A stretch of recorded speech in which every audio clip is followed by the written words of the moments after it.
Hey everybody, Brady, also known as Warhamster here, hosting or co-hosting, I should say, another episode of the Re-Federalist Report. We are joined by none other than my good friend, constitutional mentor, Mr. Constitution himself, Douglas V Gibbs. Glad to be here as always. And today we are going on to, I believe, episode 33 of our review of Madison's notes. Yeah, I was looking at those numbers the other day. I kind of went back on a few of the videos. Like, wow, this has been a heck of a ride, and I'm glad we're still trudging along here. Yeah, it's this playlist is probably going to end up being about 60 or 70 episodes. We're going to try to start moving a little quicker. We've been trying to get like 2 days into each episode, but there's a lot to talk about. So we're going to take our time and do it at the right pace, because we're doing this to give our viewers line by line understanding of what the founding fathers were debating, what they feared would happen with the government, and what they hope to achieve and not achieve. And I don't think there's any other better resource than Madison's notes. Yeah, and we're entering a phase now, which there's the debates are going to get a little heavier. You're going to have some people walking out. It's going to get fascinating pretty soon. But I encourage you, if this is your first time watching this series, go back and catch the past ones also, because it'll give you more context. That said, each episode stands on its own, and I think we do a pretty good job explaining everything it needs to, filling in the blanks, giving a little context, a little history, and a little bit of analysis, especially from Warhamster's point of view. So definitely also revisit us. But the biggest part is, and sorry, I'm going into advertisement mode here, but hit that button to follow, hit that subscribe, hit the share it with your friends, put it on your social media, and of course, visit me at douglasvgibbs.com. Oh, that we can wrap it up for the day. Yeah, let's go. We got a lot to talk about, and like I said, we're entering a very fascinating phase. They're still fitting out. Well, real quick, just about what you said about going back and reading it. People are doing that. I go back and looked at how many views per month, and like Madison's Notes episode number 3 made the top 10 this month. So people are going back and watching this. So it's really good to see, and I appreciate that. And all the comments have been fantastic. So keep it up, people. We enjoy that. All right, when we left off, it was on July 11th of 1787. They're still having this ongoing debate about apportionment, and the topic on the table is, should the House of Representatives, the number of delegates each state gets, be determined by population or wealth? And of course, that brings into the idea that slaves were considered property. And of course, the fundamental foundation of this nation, shouldn't say the nation, the union. I hate the word nation. We're not national. We're not a nation. We're a union of sovereign states. My mistake. See, that's how badly they brainwash they get into me too. We were founded on John Locke's life, liberty, and property. And at the time, the slave trade brought an awful lot of wealth to the Atlantic states. But not just that, but their entire banking system was based on using slave property as collateral for an entire ecosystem of financial transactions. And there was a lot of wealth tied up in, human chattel. But and also a lot of what we're seeing too going on, and this has been a conversation since day one, but we're really starting to see a lot of it culminate into some head-to-head battles, is the battle of the factions, and not just pro-slavery, anti-slavery. You've got population, you got wealth, you've got big state versus small state, especially. We still haven't gotten to the Connecticut Compromise yet. But these factions, this idea of faction, what are you going to do with these battles of factions? And we're seeing it present during these debates. And they come up with some compromises, which we'll eventually get to. But I want you as viewers to pay close attention to the battle of the factions. So we'll point it out when we see them. But it is a fascinating thing, because a lot of us, we have this stuck in our head that the founding fathers were just all in agreement. They sat down, they did this wonderful thing.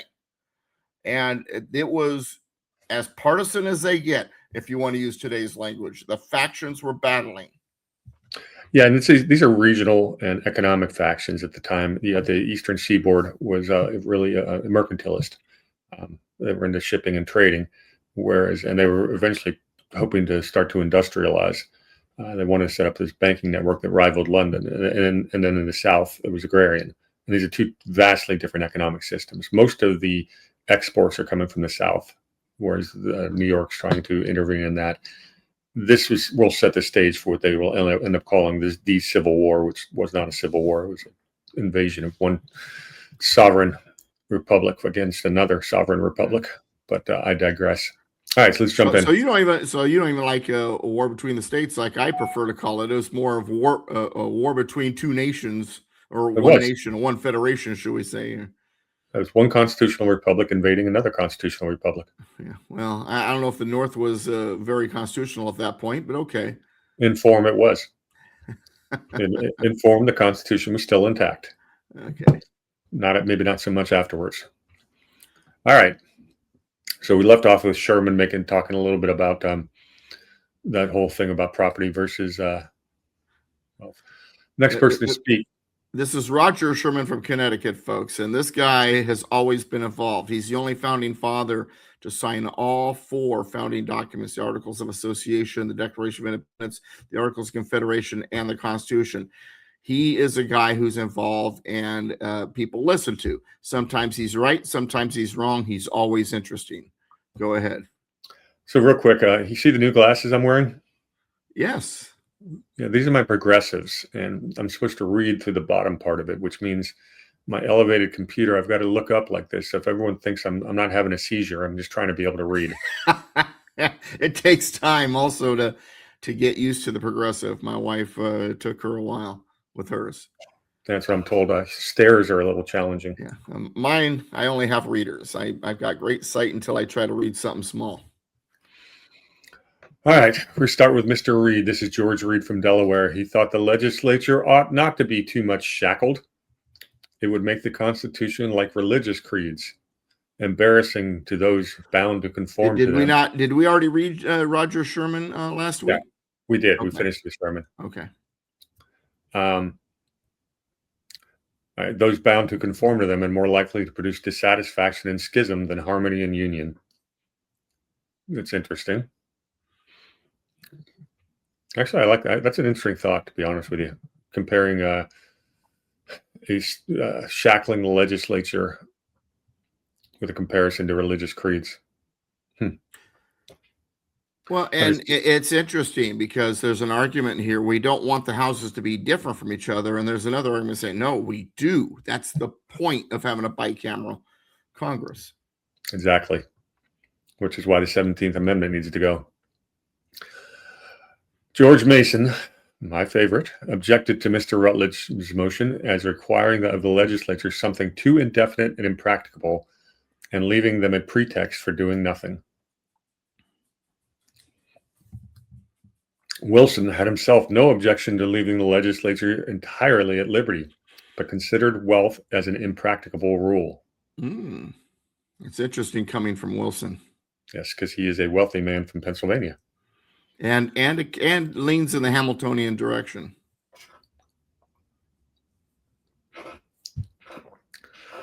Mr. Gorham, once again from Massachusetts, Nathaniel. If the convention, who are comparatively so little biased by local views, are so much perplexed, how can it be expected that the legislature hereafter, under the full bias of those views, will be able to settle a standard? He was convinced by the arguments and others of his own reflections that the convention ought to fix some standard or other. He's talking about the census. If we can't figure out how to do a census here, how are we going to let a future legislature figure out how to do that? Because they'll bungle it. We need to set a standard for how the census should be done.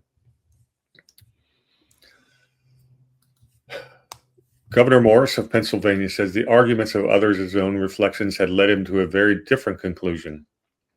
If we can't agree on a rule that will be just at this time, how can we expect to find one that will be just in all times to come? Using just as in justice. Surely those who come after us will judge better of things present than we can of things future.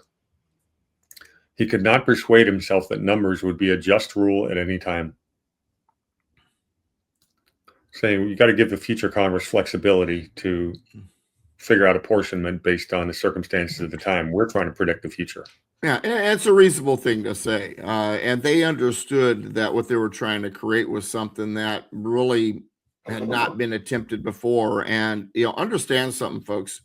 It's not that they created something new. They were grabbing ideas throughout history, but it was the first time that all of those things would be incorporated together for a country. And so they understood that they were walking on new ground, and they didn't know the future. They understood what likely would happen based on the past history. Liberty and tyranny don't change their spots.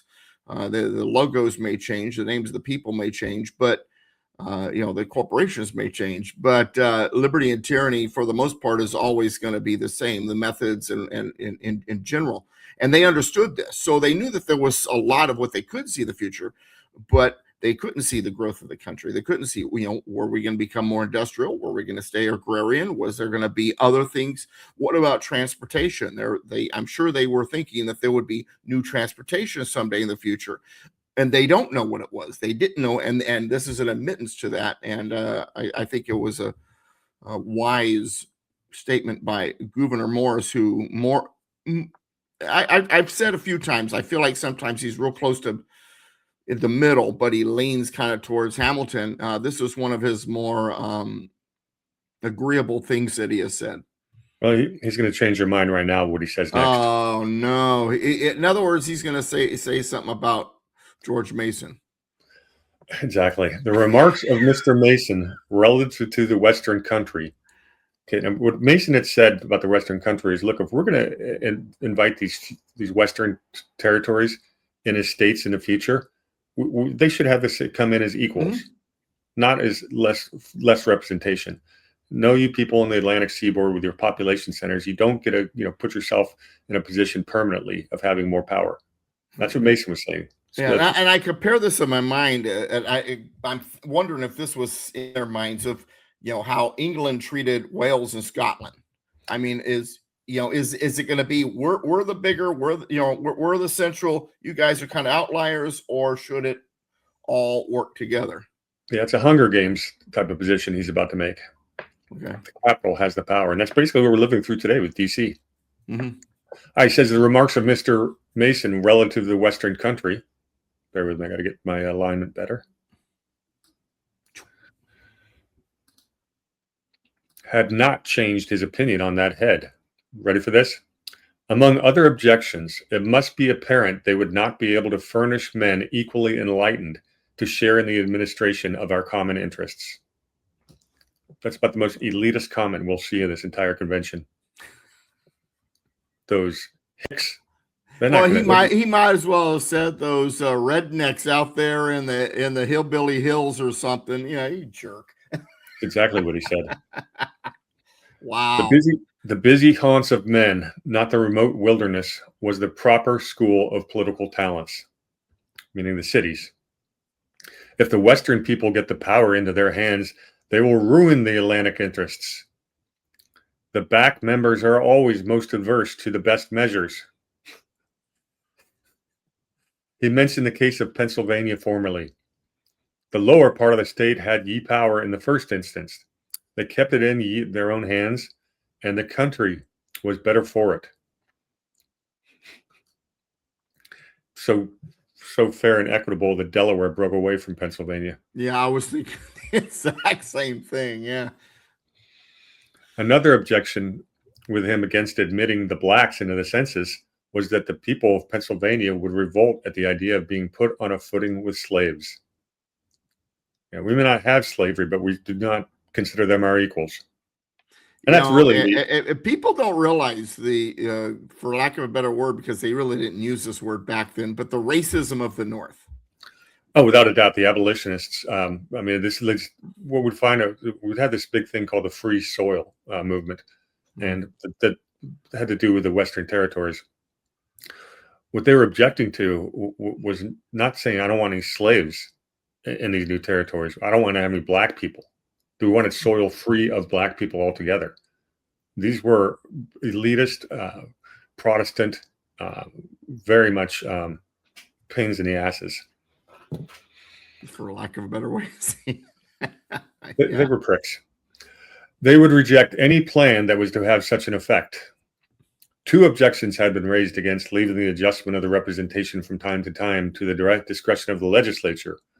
1 was they would be unwilling to revise it at all, and 2, that by referring to wealth, they would be bound by a rule which, if willing, they would be unable to execute. The first objection distrusts their fidelity, but if their duty, their honor, and their oaths will not bind them, let us not put into their hands our liberty and all our other great interests. Let us have no government at all. If these ties will bind them, we need not distrust the practicability of the rule.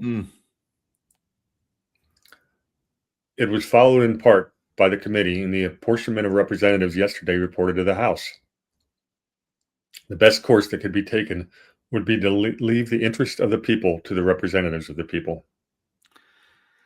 So, it's interesting because, in a sense, what he's talking about does happen. The House of Representatives becomes the democratically voted portion of the government, the only part of the federal government, but it does. And the larger states do pretty much have control over the House ultimately. The fact that this entire passage, aside from that very beginning, is rife with what you called elitism, and I think that nails it. It's an amazing thing. And understand, folks, he spends time preparing for this. While I have read the Madison's notes a couple of times in my lifetime, it's been a long time. I've got no idea what's coming, and I like it that way because it gives us a very good conversation here. But I say this very carefully. Gouverneur Morris, once again, I've always felt like he leans just a little bit towards Hamiltonian, but holy cow, did he disappoint? Even for Morris, this was pretty bad. Yeah, we'll definitely call that the redneck speech. Putting up with this garbage my whole life. My whole family's from Arkansas. Need I say more? Well, I get it. I'm from Texas, and we look down on the other 49 states. Well, we always will. And everything's bigger and better in Texas. Now, it's okay to have pride in your state. You're supposed to have pride in your state, people, right, but not at the expense of calling someone else a redheaded stepchild. And that's what he said. Yeah. And as you stated, everything's bigger and better in Texas, and that's why to this day Texans don't acknowledge the existence of Alaska. It's true. All right, go ahead. All right, James Madison's about to go on a tirade.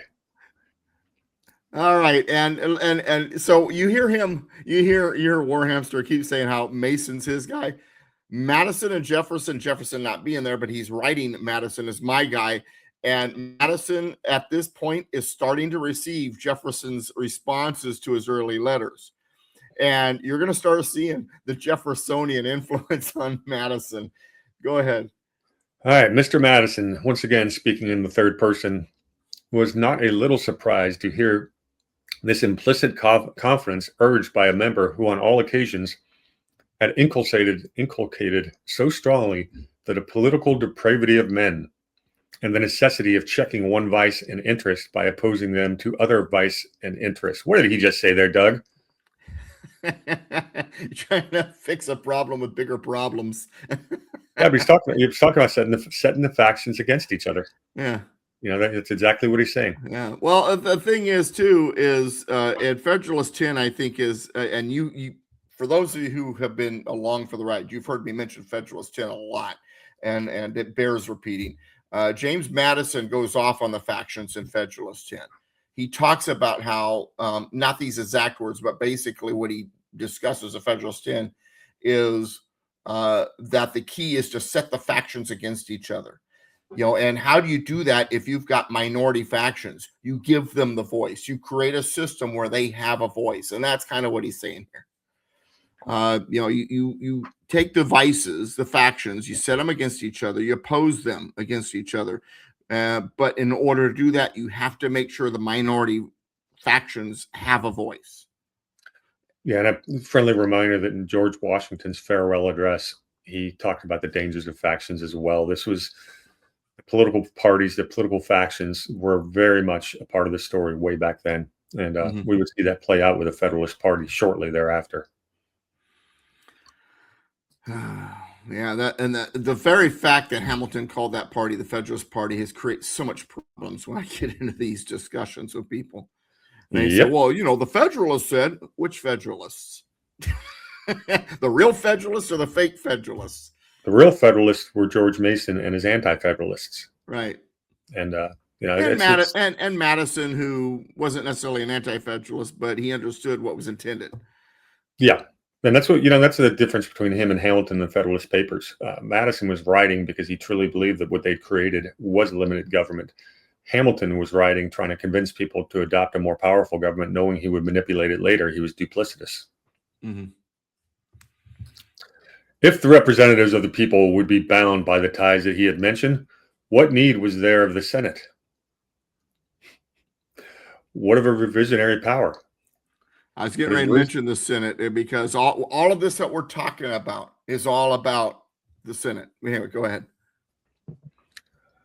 But his reasoning was not only inconsistent with his former reasoning, but with itself.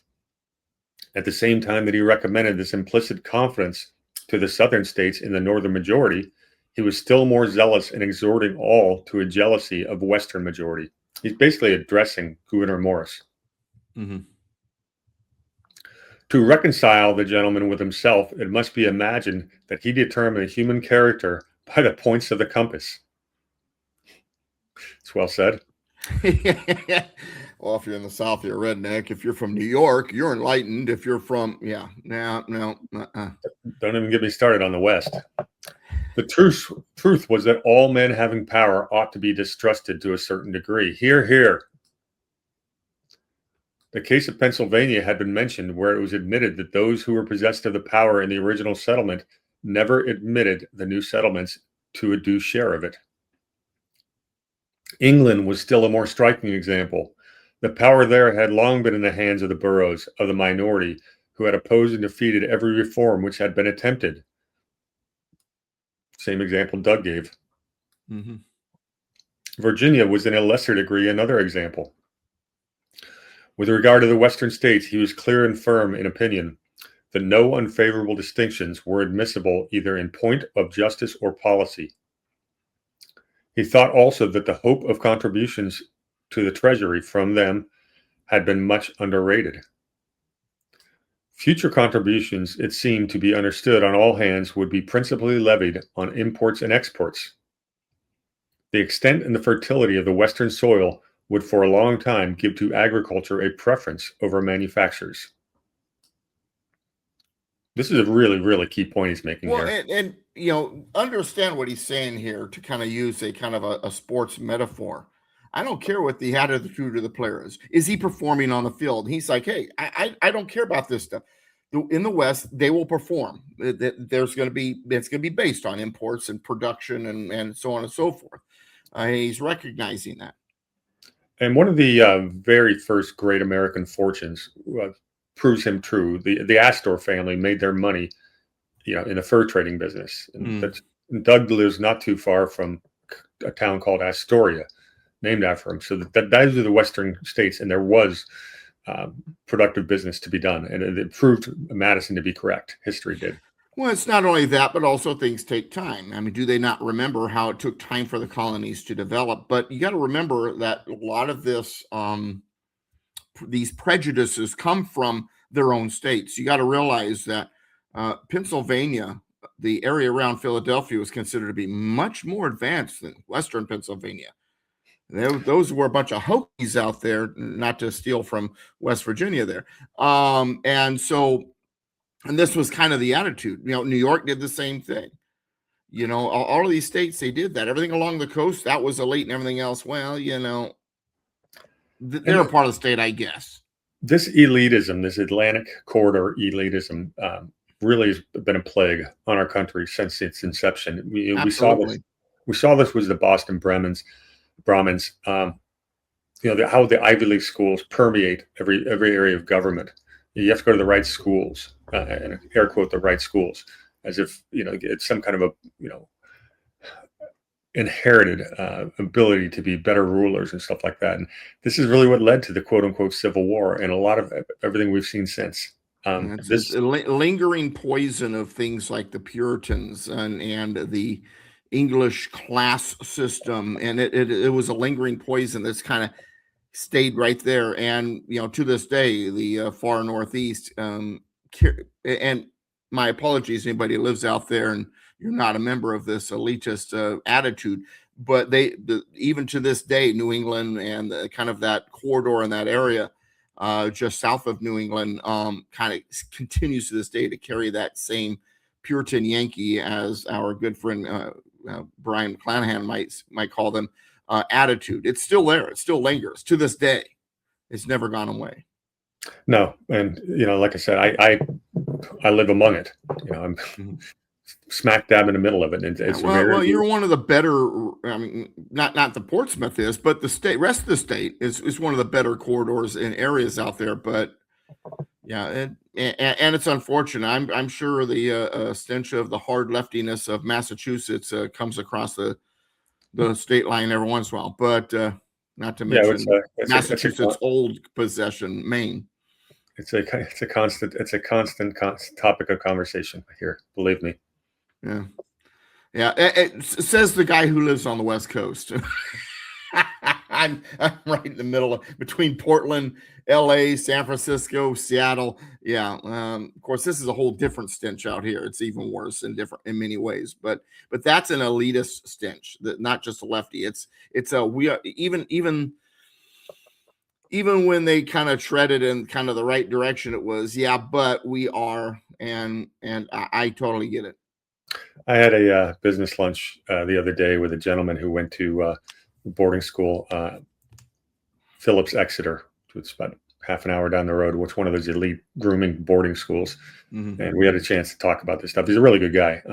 He came from blue collar families, but to rub elbows with some of those family names was interesting to hear it firsthand.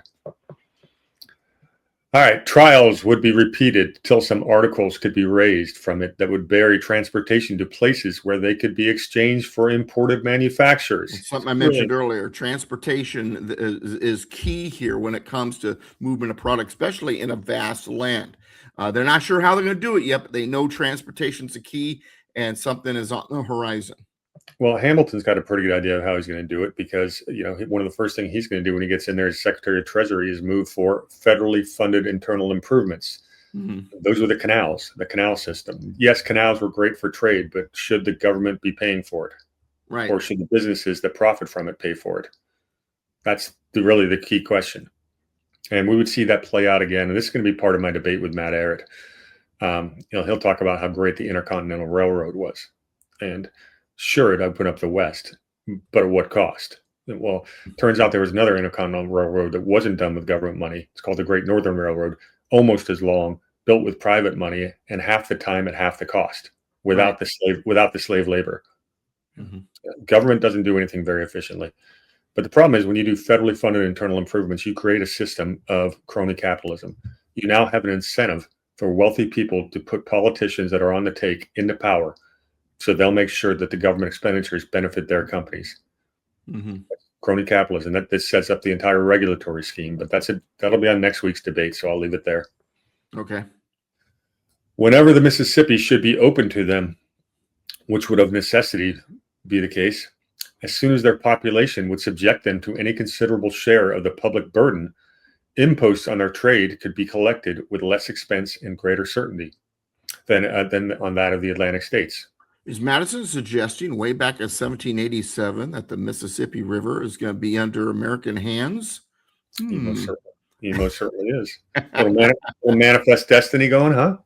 Yeah, well, I'm thinking of it more of a thinking way ahead and almost prophetically. But anyway, go ahead. In the meantime, as their supplies must pass through the Atlantic states, their contributions would be levied in the same manner with those of the Atlantic states. He could not agree that any substantial objection lay against fixing numbers for the perpetual standard of representation. It was said that the representation and taxation were to go together. That taxation and wealth ought to go together. That population and wealth were not measures of each other. He admitted that in different, yes, it is. He admitted that in different climates, under different forms of government, and in different stages of civilization, the inference was perfectly just. Do you want to comment on that, Doug? I think you had something to say. Well, I was just saying that he's recognizing that population doesn't make wealth, industry does, innovation does, and so on and so forth. To try to equate population and wealth together is not an accurate way to do it. He's just saying that you don't know, and different places, just because they're out west, they don't have as big of a population, doesn't mean that they're not going to be industrious or innovate or something like that. He's just saying, and despite how prophetic he was about the Mississippi River, he's basically saying we don't know what's down the pike, and for us to set things because we think we understand, such as the number for apportionment, would be foolhardy. There's going to be changes. There's going to be, I hate to say it, but I don't want to say living and breathing civilization, but in a sense it is, and there has to be room for flexibility. He would admit that in no situation numbers of inhabitants were an accurate measure of wealth. True. He contended, however, that in the United States it was sufficiently so for the object in contemplation. Although their climate varied considerably, yet as the governments, the laws, and the manners of all were nearly the same, and intercourse between different parts perfectly free, population, industry, arts, and the value of labor would constantly tend to equalize themselves. He's basically saying, and while they didn't use this terminology back then, he's basically saying where the free market works best is where it's going to do best. When you allow it to do its thing, you're going to get the wealth. You're going to get the industry. You're going to get the innovation. That's basically what he's saying. That's about right. The value of labor might be considered as the principal criterion of wealth and ability to support taxes, and this would find its level in different places where the intercourse should be easy and free with as much certainty as the value of money or of any other thing. He's not. He's arguing laissez-faire is what he's arguing. And he's not suggesting an income tax. He's just suggesting that the ability to support tax, valuable labor, productive labor, will create a system that creates a bigger tax base. Right. Well, and that goes back to the thing we talk about today, where there's a battle on both sides. Well, you raise taxes to increase revenue. Actually, you increase revenue and you lower taxes because you create more opportunity and the desire to grow. When you increase taxes, it then inhibits growth, and so you actually don't get as much taxation. Where you get the most revenue is industry, innovation, and growth. Yeah, and we should really emphasize they're not talking about income taxes by any stretch. They're talking about tariffs. When you import and export, that's where the government gets its money. Mm-hmm. That's the wealth that needs to be taxed, and that's how you're going to support your new general government. Wherever labor would yield most, people would resort till the competition should destroy the inequality. Exactly what Doug said. Hence it is that the people are constantly swarming from the more to the less populous places, from Europe to America, from the northern to middle parts of the United States to the southern and western. They go where land is cheaper because their labor is dearer. If it be true that the same quantity of produce raised in the banks of the Ohio is of less value than on the Delaware, it is also true that the same labor will raise twice or thrice the quantity in the former than it will raise in the latter situation. Boy, he's talking basic economics. Talk about the cost of doing business, ultimately, and inflation. That's what he's talking about. When you got a free market, you got the government staying out of the way, you got the cost of doing business lower. That's where it's going to happen. That's where people are going to go. Yeah, and it's exactly what happened. That's Mhm. the reason. The reason the Western expansion happened. In less than a century. Well, for two reasons: the cost of doing business, and as with the colonies compared to Britain, those western frontiers are further away from the controlling hand of government And the banks, and the um, banks. and the Yankees. And that's it's one of the great comparisons. If you look at the greatest period of wealth accumulation in American history was the late 1800s, and gave you the rise of the robber barons on the East Coast, and it was very much of a mercantilist, not a free economy. But in the West, you had almost no government control whatsoever, and this is where we had this incredible expansion of what we now call the middle class, the working class, and went across the country. The amount of wealth that was created in just several decades. We went basically made America the most wealthy country in the world very, very quickly. And two interesting parallels to that same thought was going on at the same time. The further west you went, the further you got away from the elitist attitude, the more women had more rights and more opportunity and participated. And then also the further away the church got away from the Puritans, it was less controlled, and you began to see these uh, congregations that were less strict and more in tune with biblical, what the Bible said, rather than the rules of the church. And you began to see the disintegration of the idea of established churches as you went further west. So this principle, my point is, this principle, be it economic, religious, freedom for with women or whatever, it all, as you moved west, it all was affected by this getting away from elitist control. Well said, Doug. Could not agree more. Okay, Colonel Mason stepping up next. This will be interesting. He agreed with Gouverneur Morris that we ought to leave the interests of the people to the representatives of the people.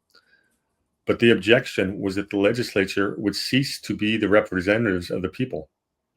It would continue so no longer than the states now containing a majority of the people should retain that majority. As soon as the southern and western population should predominate, which must happen in a few years, the power would be in the hands of the minority and would never be yielded to the majority unless provided for by the Constitution. Correct, Mason. Correct. Yeah. Well, and what he's talking about, majority minorities, he's talking about population. There's a number of things going on here, but one of them is the population centers versus the rural agrarian attitude. And the reality is, historically, rural areas have always looked at things differently than those in population centers. And as you spread out, you're going to have more minority areas, and they are, in a sense, going to become the majority. And they're going to have more representation ultimately, and I think that's a good thing. Yeah, and he's saying you're It's trying inevitable. to drop a constitution that ensures you never lose power when you become in the minority, and that's not the way we should be doing things. It should be, we need to set up a constitution that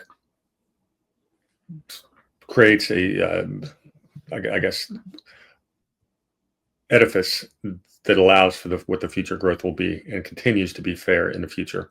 Well, and the idea here, once again, is getting back to factions, where you got the majority and minority factions able to duke it out, so to speak. And so, while he's not saying it directly, what this is an argument for is what ultimately was created, where one house is the voice of the population centers because it's democratically elected. The other, the Senate, is the voice of the rural minority, because when you have two per state and you got more rural states than states with huge population centers, ultimately that house is going to be dominated by the rural minded, that other faction. And then what that does, it allows the two factions then to be an equal footing when it comes to lawmaking. Okay, they're questioning Mr. Williams's motion in order to consider that of Rutledge. I'd have to go up and see what they're voting on, but it looks like 1, 2, 3, 4, 5 nays. I don't know what they voted on here. Do you need me to scroll up? Williamson. He moved that Randolph's proposition be postponed in order to consider the following: that in order to ascertain the alterations that may happen in the population and wealth of the several states, a census shall be taken of free white inhabitants and 3/5 of those of the other descriptions. On the first So year, basically, they're voting on the 3/5 clause ultimately. well, and the census. Yeah. Let's see. So I'm going to count them. There's an I, a no, a no, an I, an I, a no, a no, a no, an I, an I. It looks to me like that's a tie. Yeah, 5-5. On the question of the first clause of Mr. Williams's motion as to taking a census of the free inhabitants, it passed in the affirmative. The next clause as to 3/5 of the Negroes considered. Now they're going to be talking about the 3/5 clause. So in other words, they didn't accept it yet. They're saying, we're going to do a census on, but the 3/5 part, still got to discuss it. It's still coming. Yep. But we are going to take a census. So we got Rufus that part. King is the next to talk. Massachusetts. See, and King's interesting because he's Massachusetts here, but he's New York later in history. But so I always want to think of him as New York, but I have to remember he's still in Massachusetts at this point. He's a Yankee. Well, either way, yeah. It said being much opposed to fixing numbers as a rule of representation was particularly so on account of the blacks. He thought the admissions of them, along with the whites at all, would excite great discontents among the states having no slaves. He had never said as to any particular point that he would in no event acquiesce in and support it, but he would say that if in any case such a declaration was to be made by him, it would be in this. He remarked that in the temporary allotment of representatives made by the committee, the southern states had received more than the number of their whites and 3/5 of their black inhabitants entitled them to. He's drawing his line in the sand here. We will never consider blacks to be of equal import, and I cannot support that.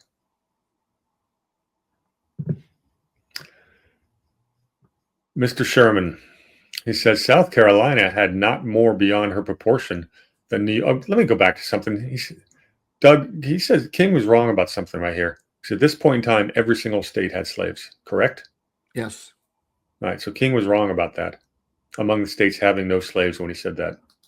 Yeah, there were states that had few slaves, less than the South for sure, because that movement of abolition was already in the culture. But at the time, all of the states still had slaves.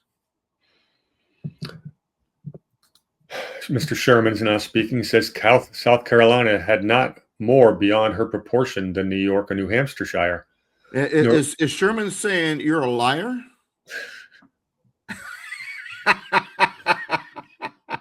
Nor either of them more than was necessary in order to avoid fractions or reducing them below their proportions.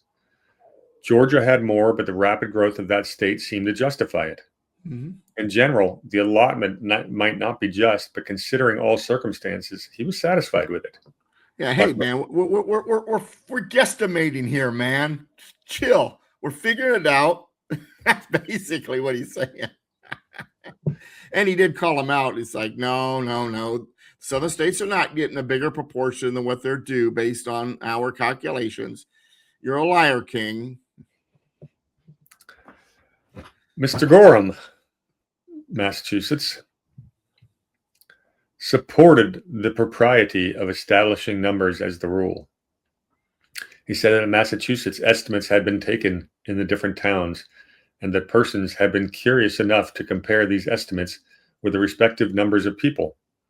And it had been found, even including Boston, the most exact proportion prevailed between the numbers and property. He was aware that there might be some weight in what had fallen from his colleague as to the umbrage which might be taken by the people of the eastern states. But he recollected that when the proposition of Congress for changing the 8th Article of Confederation was before the legislature of Massachusetts, the only difficulty then was to satisfy them that the Negroes ought not to have been counted equally with whites instead of being counted in a ratio of 3/5 only.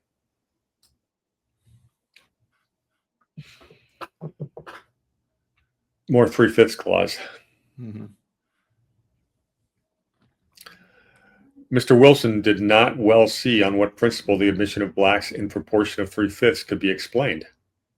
Are they admitted as citizens? And why are they not admitted on an equality with white citizens? Are they admitted as property? And why is not other property admitted into the computation? These were difficulties, however, which he thought must be overruled by the necessity of compromise. He had some apprehensions also from the tendency of the blending of the blacks with the whites to give disgust to the people of Pennsylvania, as had been intimated by his colleague, Governor Morris. Well, that's worth commenting on. He's saying two things here, too. He says, don't get caught up on the words. You know, we got a necessity here we're trying to figure out. Don't be caught up. Is this, and don't parse words like that. We got a bigger problem without, arguing over language and definitions. A. B, though, like a true Northerner, he's like, yeah, but I don't want the two blended together. And Jefferson said something fascinating later, that he believed that while emancipation was inevitable, that if you were to have instant emancipation, it would create animosity between the races. So he took a kind of a third view here, that animosity, the blending, could be a problem if you didn't do it right. It sounds like to me Wilson's saying, well, the blending is probably going to be a difficulty as it is. But once again, remember, folks, these guys, they don't know what's in the future. They don't know that there's going to be a war over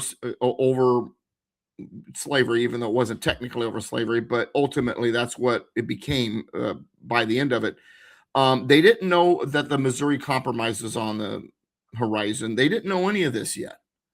All they know is that there is slavery, and most of them believe that history will eventually eliminate slavery, and many of them believe that history would be gone during their lifetimes because the states themselves would get rid of slavery.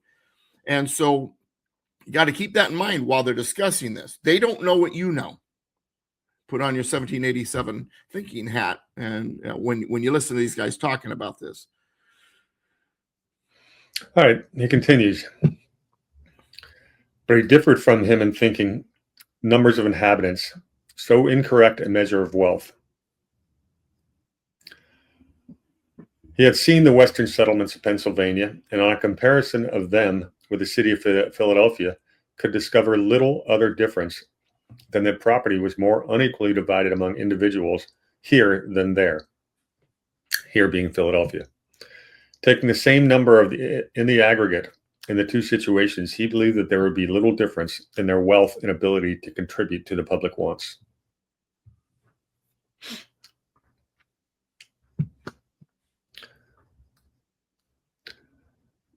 Mr. Gouverneur Morris was compelled to declare himself reduced to the dilemma of doing justice to the southern states or to human nature, and must therefore do it to the former.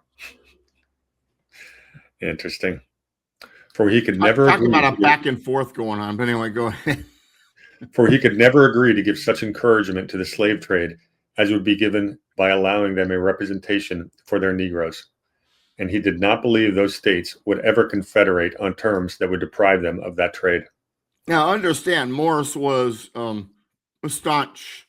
This term really wasn't being thrown around as much as it would be later, but an abolitionist. He had a real problem with slavery. So I get his position. So they have put this to the vote to include 3/5 of the black. This is important. Massachusetts, no. Connecticut's aye. New Jersey's a no. Pennsylvania's a no. Delaware's a no. Maryland's a no. Virginia's an aye. North Carolina's an aye. South Carolina's a nay. And Georgia's an aye. So the 3/5 clause has been voted down at this point. Mm-hmm. Next, we vote on the question of taking the census the first year after the meeting of the legislature. We got 1 aye, 2, 3, 4, 5, 6, 7. The ayes take that. So we'll have a census. And that's that census of 1790 that I show periodically. Do you want me to pull that up? All right, I should have had it ready, Doug. I had it up last week. You guys know what I'm talking about. Yeah. All right. On filling the blank for periodical census with 15 years was agreed to NEMCON. Madison moved that after 15 years, the words "at least" that the legislature might anticipate when circumstances were likely to render a particular year inconvenient. On this motion for adding "at least," it passed in the negative, and the states being equally divided. A change, they're doing a bunch of votes here, a change in the phraseology of the other clause so as to read, and the legislature shall alter or augment the representation accordingly, was agreed to. On the question of the whole resolution of Mr. Williamson as amended, no, no, no, no, no, no, no, unanimously no. All right, busy day, huh? Yeah, and I want to mention earlier what King was saying. So understand something, getting back to the slaves and all the states still being technically slave states.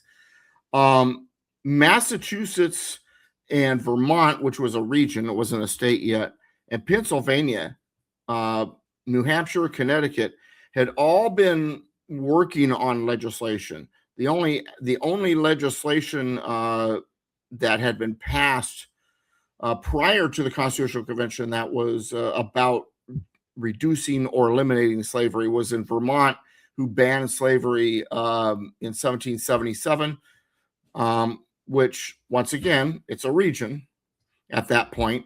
And Pennsylvania had passed a gradual abolition law in 1780. There had been a court case in Massachusetts in 1783 that basically outlawed slavery, but it was not legislated. It was done by the court, and there was still battles going on, and there was still some slave holdings in the state. So we have to understand that from King's point of view, Massachusetts ought to have had no slaves at that point, and that they were quickly heading in that direction from his point of view. So when he was saying slaves or states that have no slaves, he was referring to his own state. That's where they should be based on that court case. It's just that it hadn't fully been fully carried out yet. That slavery was being stopped in that state.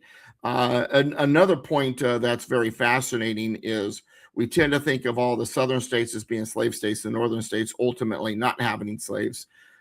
New Jersey was the last state, and remember, they're a state in the north. They're part of the Union, and if you look at maps from the war between the states, they're considered a free state on those maps, but they were the last state to free their slaves, and they waited until after the 13th Amendment. Now, that said, it was a grand total of 16 slaves that were freed, but nonetheless, they were actually the last state that held on to slavery. Very good. All right, we got time to start jumping into July 12th a little bit, so let's do it. Madison debates, July 12th, Thursday, July 12th, 1787. Mr. Gouverneur Morris moved to add to the clause empowering the legislature to vary the representation according to the principles in wealth and number of inhabitants, a proviso that taxation shall be in proportion to representation. And if you're wondering why they keep hanging on to wealth when it comes to the apportionment, you got to remember the apportionment doesn't just affect the House, it also affects taxation. And so that's why wealth is still kind of an important component to them. Next up is Pierce Butler of South Carolina. He contended again that representation should be according to the full number of inhabitants, including all blacks, admitting the justice of Mr. Gouverneur Morris's motion. So South Carolina wants their blacks, they want their slaves 100% counted. Well, and think about it, folks. They wanted in the South 100% because why? That gives them more representation. In the North, they want them 0. After listening to people like King, because now that means that the North has more power in the House. It's all about power. This whole conversation is about power. So what do you do when you got two parties vying for power. You don't You let either compromise. one have it. Yeah, and that's why the 3/5 compromise was created.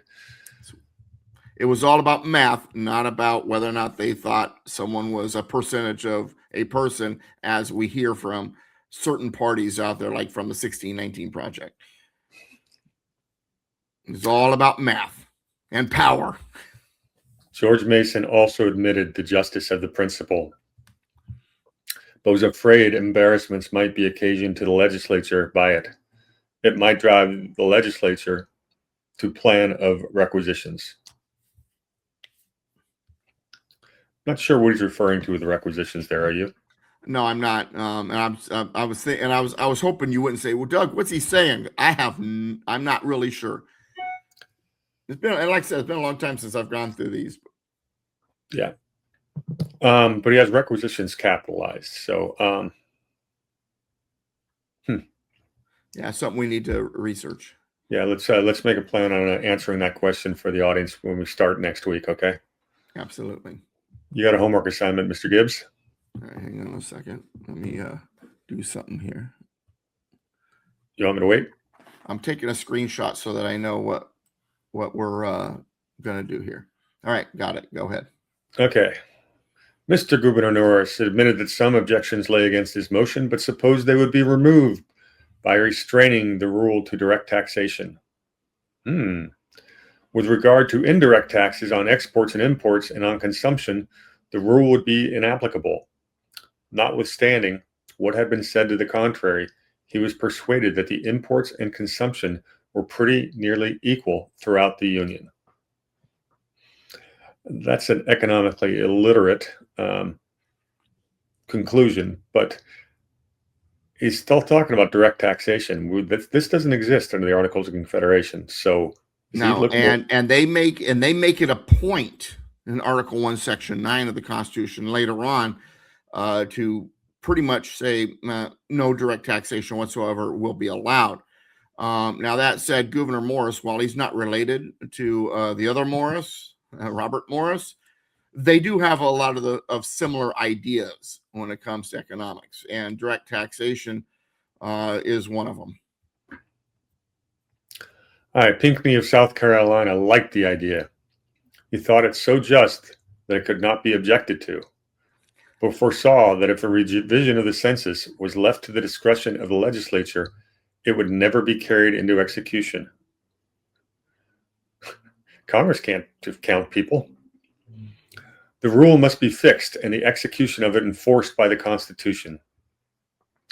He was alarmed at what was said yesterday concerning the Negroes. He was now again alarmed at what had been thrown out concerning the taxing of exports. South Carolina has in 1 year exported to the amount of 600,000 sterling, all which was the fruit of the labor of her blacks. Will she be represented in proportion to this amount? She will not.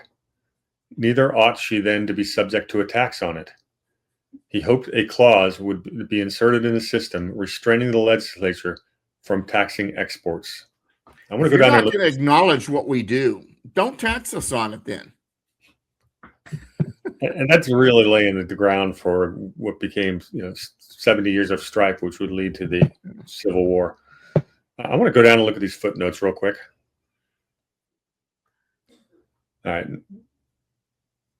Nothing important there.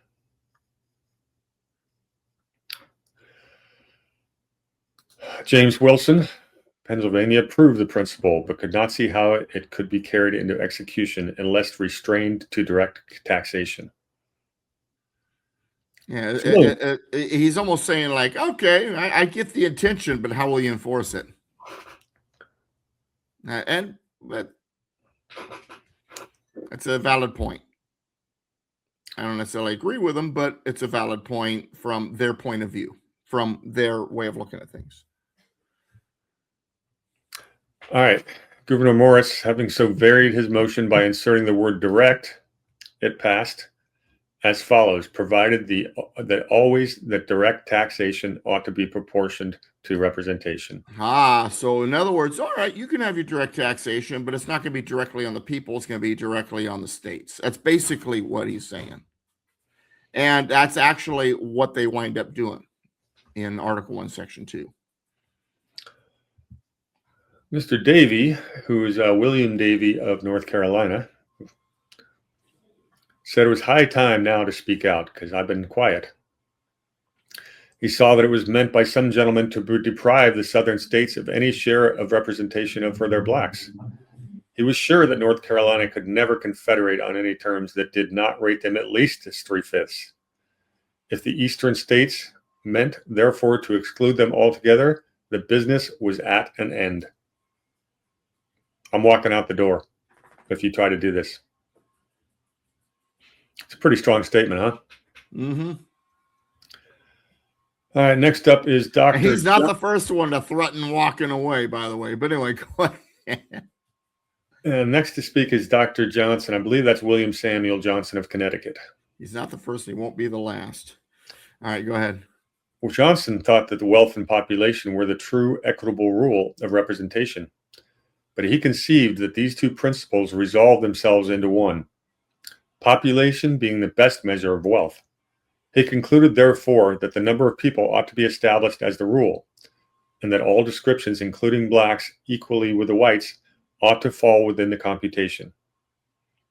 As various opinions have been expressed on the subject, he would move that a committee might be appointed to take them into consideration and report thereon.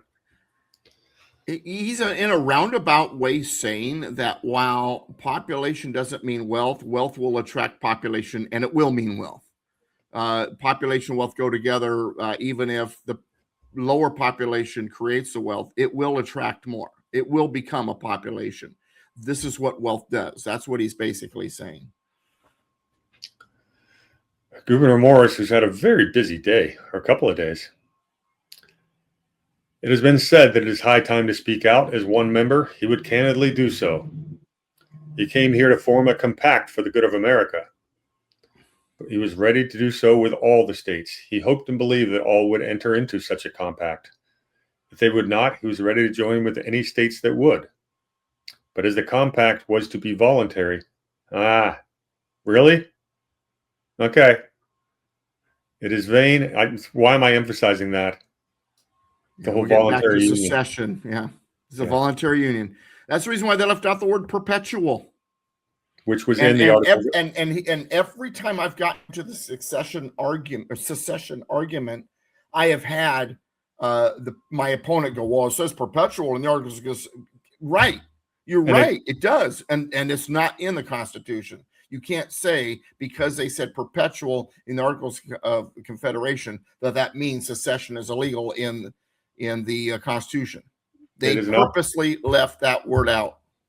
It is not the Hotel California. Sorry, I had to emphasize that. Yeah. Voluntary union, voluntary participation. Could you imagine if you were to enter the contract and they told you, by the way, no matter how much is breached, you can never leave the contract? You wouldn't sign the contract. It's like a bad marriage. I've used that when it comes to the southern states quite often. Southern states are like the beaten wife. Yeah, you have. I've heard you in class. All right, but as the compact was to be voluntary, it is in vain for the eastern states to insist on what the southern states will never agree to. Mm-hmm. It is equally vain for the latter to require that what the other states can never admit. And he verily believed the people of Pennsylvania will never agree to a representation of Negroes. What can be desired by these states more than has already been proposed? That the legislature shall from time to time regulate representation according to population and wealth. You know, it's almost like he spoke out of both sides of his mouth here. So, well, you know what? You're never going to get them to agree to it. We're never going to agree to it. So just do it our way. What? All right. General Pinckney, South Carolina, desired that the rule of wealth should be ascertained and not left to the pleasure of the legislature, and that property and slaves should not be exposed to a danger under I think the governor instituted for the protection of property. The first clause in the report of the first Grand Committee was postponed. And it's funny because there's always this debate over slaves as property or not.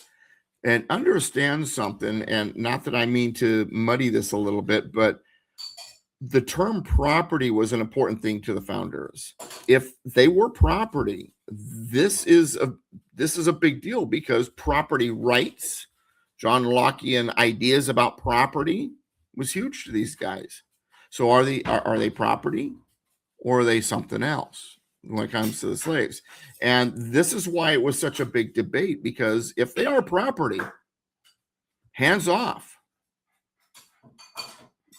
It's their property, none of your business, hands off. And so that's why this debate over whether or not to call them property continued to fester, not only beyond this convention, but well into the 19th century.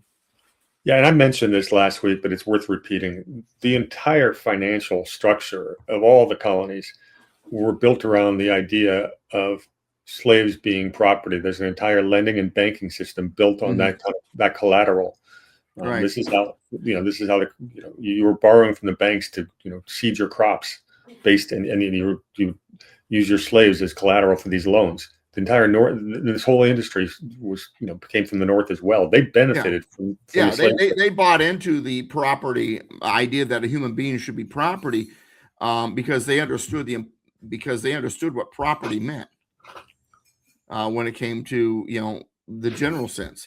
And exactly, and the unfortunate reality is that is how the early economy was based, and that's how it kept moving forward. But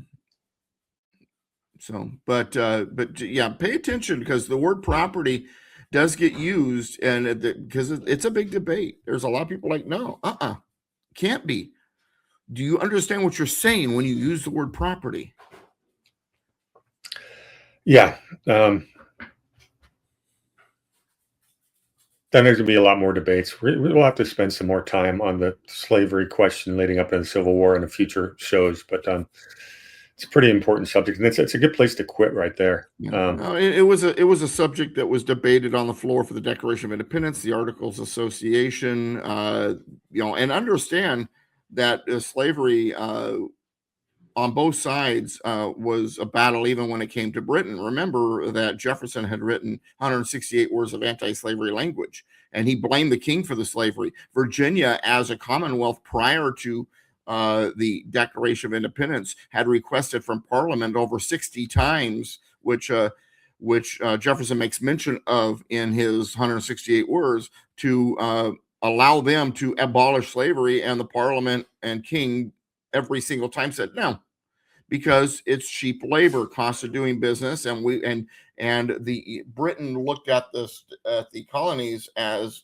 a revenue creation machine. They didn't see them as anything else at that point, and so why would they back off on cheaper labor? And so slavery was indeed. While my opponents on the issue will argue certain things about slavery, I agree with them on one thing. Slavery was a big deal. It was a top issue that was discussed early on, and it continued to be. But once again, these guys who went into this convention, and I'll leave it at this, believed in their hearts and their souls that slavery would be gone within their lifetimes. 1808 was the magic number, and you'll see that in the Constitution. But they get there, and this debate is not over in this convention. No. It's going to keep coming up. So it's important, and I think it's so important that we really bring the real history of what they believe, not our 250-year later prejudices. I mean, nobody here is arguing that slavery is a good thing. It's an abomination. If you believe in life, liberty, and property, you have to believe in that for all human beings. Right. Because God created us all. Right. And that's where life, liberty, and property comes from, is self-ownership. And, that's natural laws, natural rights. Yep. And if you believe in that, then slavery is an abomination. Unfortunately, it was also an economic reality at the time. You couldn't just wave your fingers and end slavery in the South. It would have been a disaster. And even 70 years later, in Lincoln's time, the biggest proposal was to send them all off to Liberia. They didn't want to live alongside. That's why I talk about the Free Soil Party. They did not want to share the land with these people they considered superior or inferior. Sorry, wrong one. A modern day parallel, and it is slavery, but in economic slavery would be the Federal Reserve. And like with slavery, it is now a part of our economics. We couldn't just get rid of it and then expect nothing to happen. There'd be a lot of negatives, but we have to get rid of it. So it's the same kind of parallel. You've got this institution that really puts us all into slavery, but how do you get rid of it? Because if you pull the rug out from under the economic system, it all collapses. Yeah, it's got to be a slow unwind. I mean, same thing with the national debt. And that's what they believed about slavery. And that's the reason why people like Jefferson and the state of Pennsylvania with their law in 1783, it was a gradual emancipation. That's what they believed was the best way to do it. This is a good conversation, and slavery will definitely come up again. So folks, keep tuning in. We'll be talking about this and more. And more hamster, I believe this was a very productive episode, and I got homework.